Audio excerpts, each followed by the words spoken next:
Welcome to this course on effective learning for professional development. Today we are going to talk about innovation and intuition. The other day we have come to know about cognitive science, through which we have learned that to acquire knowledge we have to have information processed, registered, represented and transferred into our knowledge system, which is in the higher centers of the brain. Today we would like to learn more about how we think and learn, because the course is on effective learning. So we learn, we think, we solve problem. How effectively we do that. And today's talk would actually be centering around how do we innovate and how intuitively we understand and solve a problem. So with this note, we will first talk about the kind of concepts that we are going to cover. At the outset, I will talk to you about what are the different frameworks available for innovation, because innovation is just not one unitary concept. Every person has his own way of innovating things. So you would like to learn about the innovation framework. Then we will talk about innovation versus intuition, because when we reach a solution, it's just not the innovation all the time. Many a time we consciously do not try to innovate, but subconsciously we find an answer to that problem, which we call intuition. So we will try to understand how we arrive at a solution of a problem through intuitive knowledge. And then we will talk about social innovation, because through intuition and innovation ultimately we try to make use of the output or the outcome for the benefit of the society at large. And finally we will talk about what are the sustainable developments that we can really introduce through our innovative process. So we will begin with the innovation framework.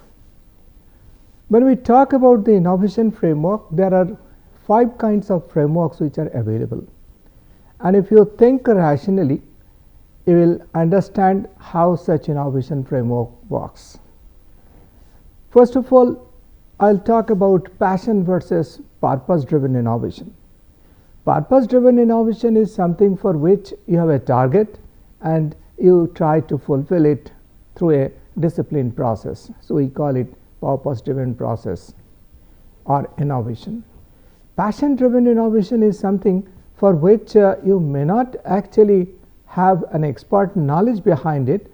You have a passion or an interest to actually innovate something which may not follow a route which we traditionally understand a educational process.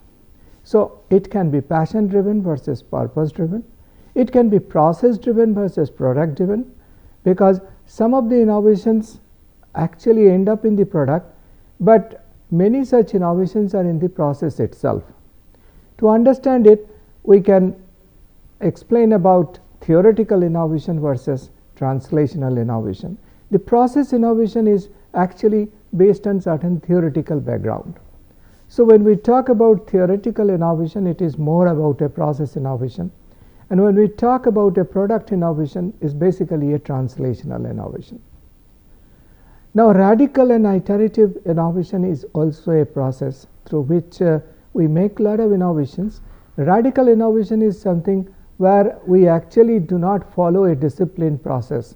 We make a change which is not traditionally accepted thought, and at times it is called a disruptive innovation. So when the innovation is completely different from what we traditionally do, it is called radical innovation. An iterative innovation is a disciplined process through which we gradually acquire knowledge, try to solve a problem, iterate it, test it, and then finally come out with an outcome. And the final framework that I am going to talk to you about, technological versus social innovation, because technological innovation is something which requires expert knowledge system, and social innovation is something which may not require an expert knowledge system. Of course, both can come together, but I will give you some of the examples of what social innovation is all about because basically technological versus social innovation is something we need to know very well. Now, before we go for that technological versus social innovation, we need to understand what do we mean by innovative thinking. So, innovative thinking is the ability to make sense of things and the use of logic to establish and verify facts. That is, you actually make sense of certain things and use certain logic to validate a finding, and that can be possible in three different ways. You can bring a transition from no knowledge to new knowledge, that is something which was never known to anybody, and you brought a new knowledge that's altogether a disruptive kind of knowledge, a radical change in the knowledge system, which we call one kind of innovation. The second kind of innovation is that your ability to challenge the existing knowledge. Lot of knowledge system we are already available in the system, in our technological or social system. If we can challenge that existing knowledge and bring a new form of application, that can be a second kind of innovation. And the third kind of innovation is having a surprise element in delivering the existing knowledge. We do not challenge the existing knowledge, but we bring a surprise element in such a manner that the existing knowledge becomes much more applicable, useful to all of us. So, these are the three layers of innovative thinking that we can have amongst us. But then it is also important to understand that we simply do not always innovate through a logical analytical process. We also at times innovate through an intuitive thinking process. In the cognitive system, we understood that thinking is a process through which we solve problems. Some of the problems that we solve are subconscious, non-analytical, discontinuous. We will get to know more about that, what intuitive thinking is, and then we will try to understand how innovation and intuition differ. So, intuitive thinking is a thinking where we acquire knowledge without the use of reason, because in innovative thinking we always make use of logic, as I just said to you. In intuitive thinking we use gut feeling, unconscious or subconscious logic, that it appears to me something is going to happen. Without having a clear conscious logic, we come out with a solution, and that solution at times are found to be a very good solution, although we did not use any reasoned way to do that. So, intuitive design refers to making products easy to use. You make use of certain products which has come to you not through a rigorous technical way, it has come to you in a very simplistic manner. Therefore, people will understand it, how to make best use of it without making much effort. So, now since we have understood the two different process, intuitive versus innovative thinking, it is important for us to understand what is called intuition, what is called innovation, and then what is the difference between these two. Let us try to understand that. Innovation and intuition are not two opposite things, they are actually complementary in nature. If you look at our brain, when you look at this particular brain, I mean the two sides of the brain are actually meant for two different kinds of thinking process. Our left brain actually is used for conscious thinking, which is system 2, and our right brain is actually meant for holistic thinking or a intuitive thinking. That is what is called system 1 and system 2. These are not my words. Nobel laureate Daniel Kahneman actually have come up with these ideas or biologic based model, in which he says that system 1 is very fast, involuntary and associative. It is more of an intuition. But when we talk about system 2, it is a conscious thinking, slow, controlled, iterative and rule following. So intuition finds expression in instinct. I mean, you feel like that something is going to happen and it happens. So we call it blinking. But innovation is something which comes through a logical process, a conscious process, a continuous process, an iterative process. So thinking via innovation is more by logic. Therefore, intuition is discontinuous. We don't know where our intuitive thinking starts and where it ends. It's non-analytical. We do not consciously try to analyze it. But innovation is continuous and analytical. So this is the two sides of the intuition and innovation. It's important therefore to understand how do they differ. Innovation is actually more trustworthy than intuition, because intuition doesn't come out of a validation process. In innovation, you actually validate the outcome through logic and reason, but intuition may be a solution but may not be a very trustworthy solution. As I said, the locus of intuition is in the right brain, and for innovation it is the left brain. It's very important for us to understand, because the picture that you see is like our conscious mind is pretty low, pretty less as compared to our subconscious mind. Much of our thought process undergoes in our subconscious mind, which we call as intuitive logic or intuitive thinking and some of our conscious continuous process come through our conscious mind. So the intuition is more like a search engine. I mean, you keep on thinking about a solution, but innovation is more a decision tool, and intuition therefore is a subconscious, and innovation is more a robust voice, which is a conscious process. Let us now try to understand therefore that where technological and innovation and social innovation come together, because some of the innovations where technology is focused, there more a logical innovation takes place, but some of the innovations which are more social in nature, where we find non-expert based people without having logic or reason or discipline in a particular subject matter can come out with a solution. We'll try to see how they are different. So when we talk about a technological innovation, you have expert system. When we talk about a social innovation, you may have a non-expert based system.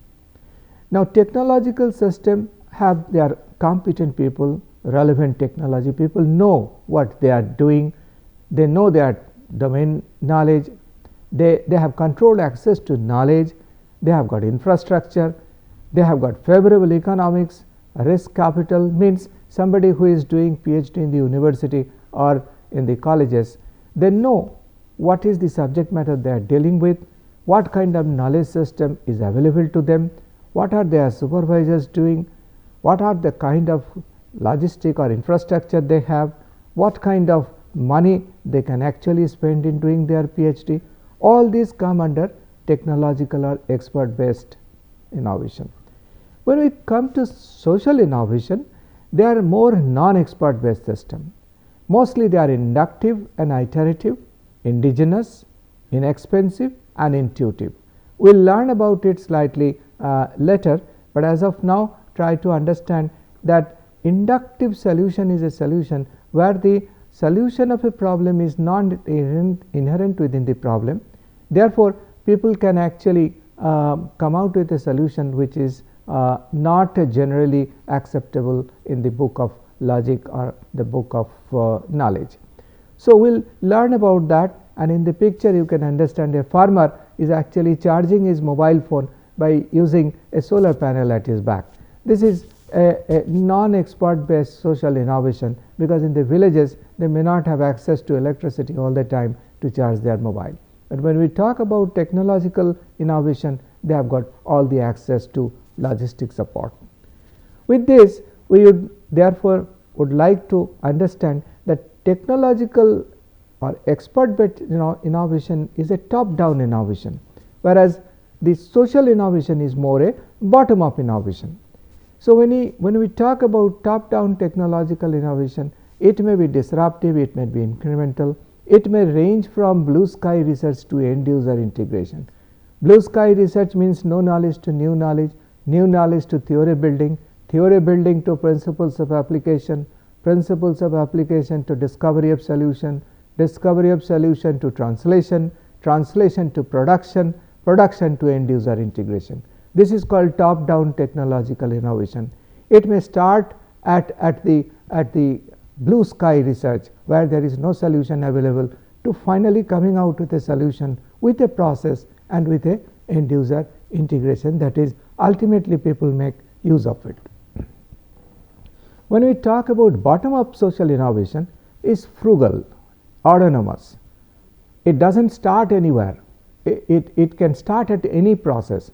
It may start in the ideation level, it may start at the adoption level, it may be start at the invention level, or it may start at the impact level. Suppose there is a problem which has come and a solution has been given by technology, the impact has not been found to be useful. So bottom up social innovation may customize it to their requirement. We will come up with several such examples in the following slides, and we will understand what do we mean by social innovation. So social innovation is something where a solution is there, but it may not be a perfect solution like a technological solution, but people will be able to get their job done. It's a solution that bends scientific rule into one's favor. So at times we call it as a jugaad innovation, that is people somehow customize a solution that is not written in the book, but it works for the people. So the photograph that you see is actually a person who created a refrigerator out of clay. His name is Mansukh Bhai Prajapati. He got prizes from the President of India as well. This freeze refrigerator can work without electricity, and it's a solution he came up for those people where there is no electricity, or people who do not want to make use of the electricity. So such kind of things, the thoughts which are non-linear, intuitive, that maximize resources.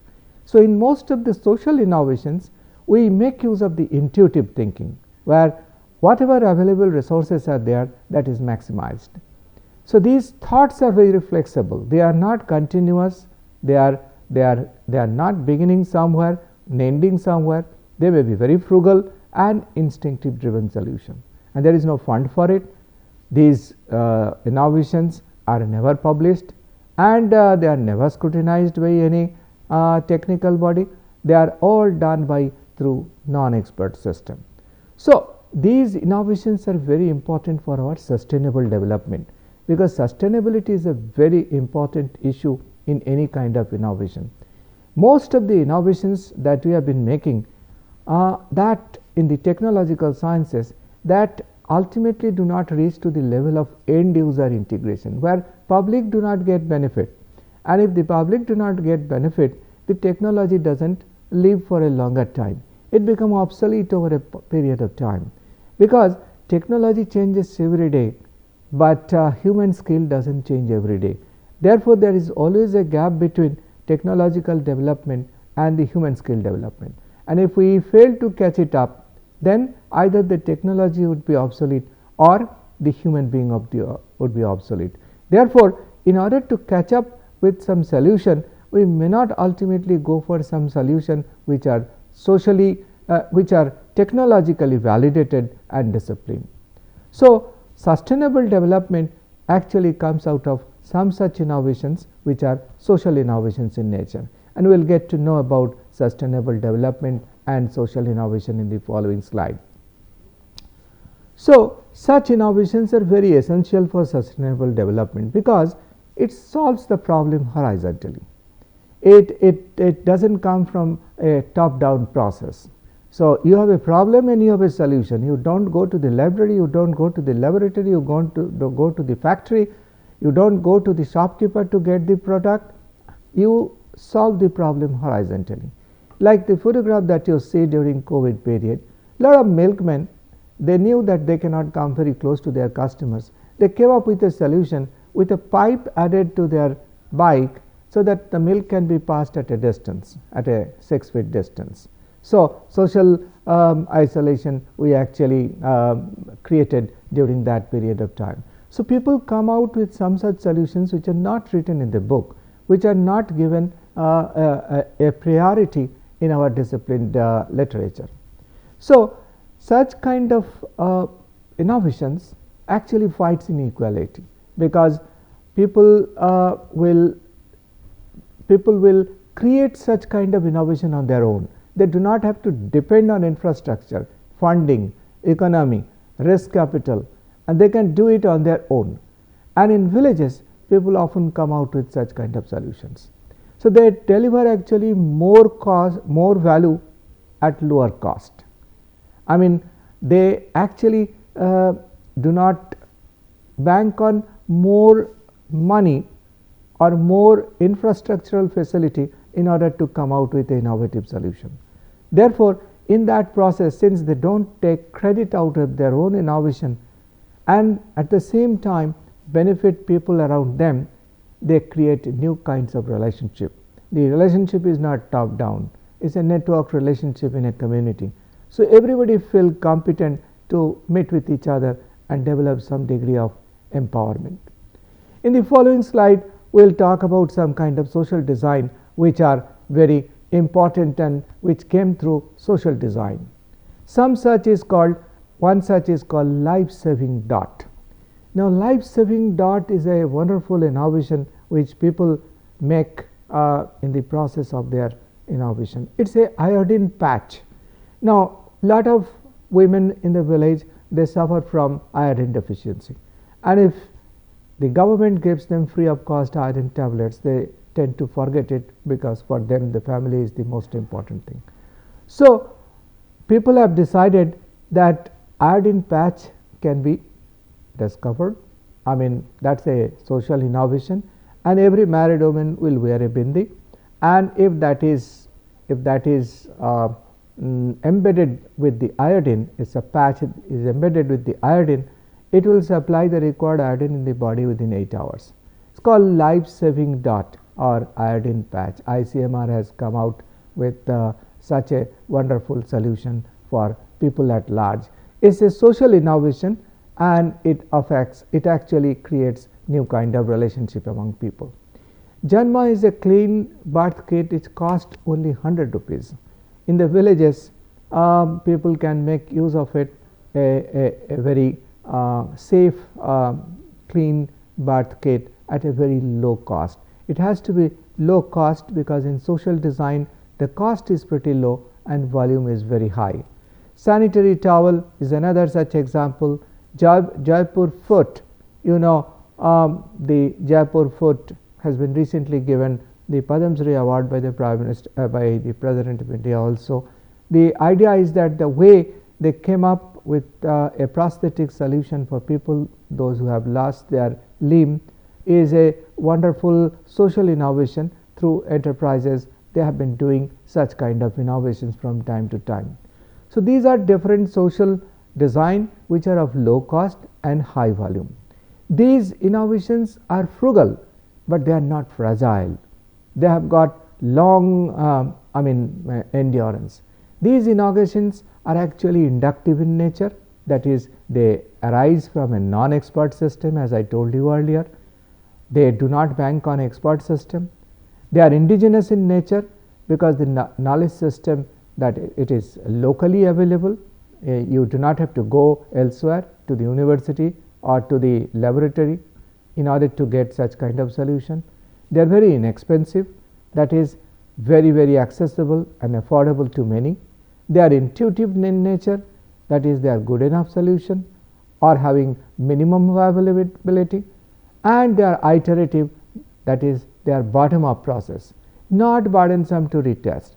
If I do not find my product not doing very well, I can retest it at my own cost, because it does not take much money in order to develop it once again and make it more and more useful.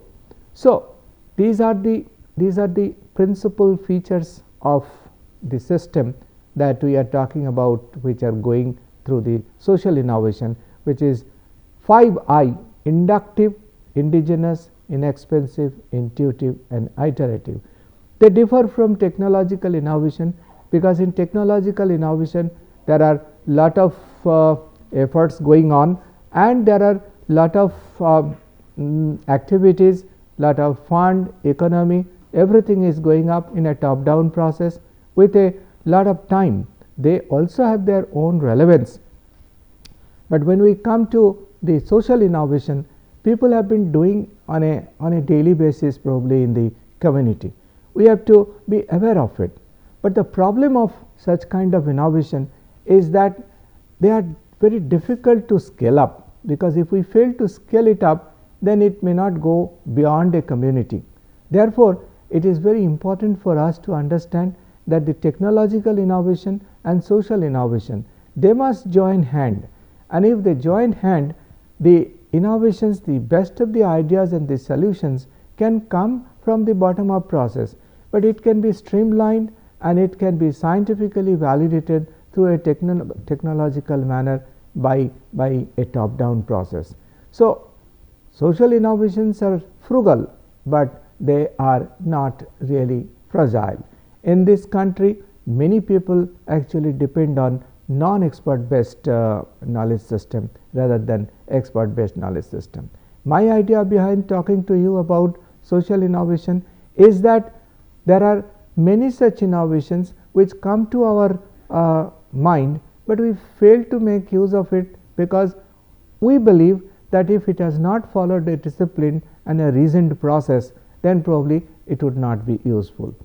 Therefore, for us it is important to understand that wherever there is a problem, there is an opportunity, and we can see how people make use of those solutions in order to sort out their problem. So, in nutshell, we can understand social innovation actually works as a driver for happiness, as a shared quality for community growth. The picture that you see is actually called water wheel. This water wheel has come up through a project. It's a Grand Canadian Jury project, and in this project what really happens, they found that villagers often go to long distance in order to fetch water, and they can bring at best 15 to 20 liters of water by carrying some kind of vessel in their head. But in this water wheel, they can actually bring 50 to 75 liters of water, and they can roll it on a piece of platform which is very easy to handle. And while they handle it, they can actually, the ladies can even, women can even cradle their babies. So, they do not have to go long way for fetching water. At the same time, a convenience has been reached to their doorstep, so that they can actually do or perform other kinds of activities. So, it brings power to fight poverty, helps sustain health and strength to the weak. Finally, it helps grow knowledge with a deliverable outcome. This is all about what we understand as social innovation, which is different from technological innovation, but it has got lot of meaningfulness in sustainable development in our society. There are certain books which are references which I have given. You can always look into it, and through that, if you understand that how technological innovation and social innovations are parallelly running in this country and how they can be actually synchronized to find something for a possible end user integration for the people at large.